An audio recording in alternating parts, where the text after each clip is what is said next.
Salut les monteurs et monteuses, j'espère que vous avez la patate parce qu'aujourd'hui je vais vous montrer comment tripler votre vitesse de montage. Pour ça, on file sur Premiere Pro, c'est parti. Alors la première astuce, vous importez votre fichier. Par exemple ici j'ai des rushs avec du FX3, donc c'est vraiment une qualité de zinzin, c'est du cinéma le truc. 62 éléments, donc 62 rushs en 4K, franchement avec une bonne qualité. Pour monter ça rame un peu, le mien ça va encore. Mais je vais te montrer un truc, et ce truc c'est tout simplement les proxys. Les proxys c'est quoi? C'est simplement une doublure, donc grosso modo c'est une copie de ton fichier, mais en basse résolution. Alors quand je parle de basse résolution, c'est pas forcément du 360p là, dégueulasse. Mais on peut descendre à 720p et faire le montage sur ce 720p, donc forcément sur du 720p ça sera beaucoup plus fluide que de monter en 4K directement. La subtilité c'est que tu feras ton montage en 720p, mais par contre à l'export, vu comme les proxys sont activés, tu vas exporter en 4K, donc avec la résolution de base de tes rushs d'origine en 4K ici. Donc pour faire ça, il suffit pas simplement de faire CTRL-C, CTRL-V, non, tu cliques droit sur ton dossier et tu vas ici dans créer des doublures. Ça nécessitera d'avoir Media Encoder, mais si tu as la suite Adobe, bah tu l'as forcément. Ça va t'ouvrir Media Encoder et ça te faire les proxys. Alors les proxys peuvent prendre plus ou moins de temps à se réaliser, ça c'est en fonction de la puissance de ton ordi, en fonction de ta RAM, de ton processeur, etc.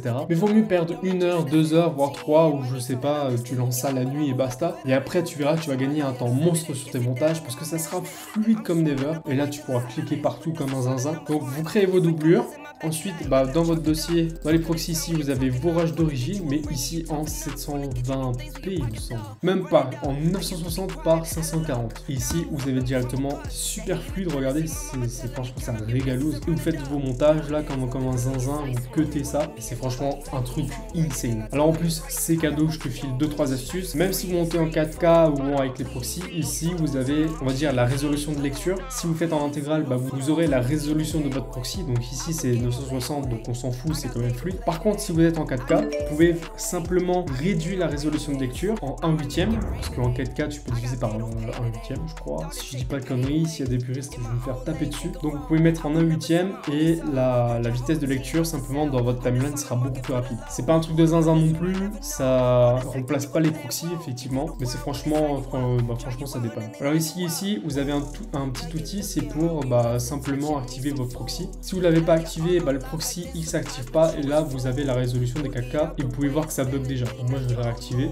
et là c'est fluide. Je le désactive, bon ça va encore. Autre petit tips ici, si vous faites quand même vos montages en 4K, vous pouvez appuyer dans réglages ici et normalement de base vous avez qualité de lecture élevée qui est cochée. Nous comme on veut essayer d'optimiser le montage dans la timeline, nous on s'en fout, donc on le désactive. Et franchement, que ce soit ici dans la visualisation de lecture ou même ici dans la qualité de lecture, on voit quasiment pas la diff ou alors amoindri, ou alors c'est vraiment très peu, mais franchement on gagne un temps ouf, c'est super fluide et c'est franchement ça régalouse de ouf. En ce moment c'est des petits tutoriels comme ça que je vous fais, franchement moi je kiffe à les faire. Dis-moi en commentaire si ça te fait kiffer toi aussi et que tu apprends des choses. Et si tu apprends des choses et que tu veux que j'aborde un autre sujet, note-le moi aussi en commentaire. Si t'es chaud, tu t'abonnes, t'actives la cloche, tu mets ton plus gros like pour le soutien. Et nous on se dit à dimanche prochain pour une nouvelle vidéo.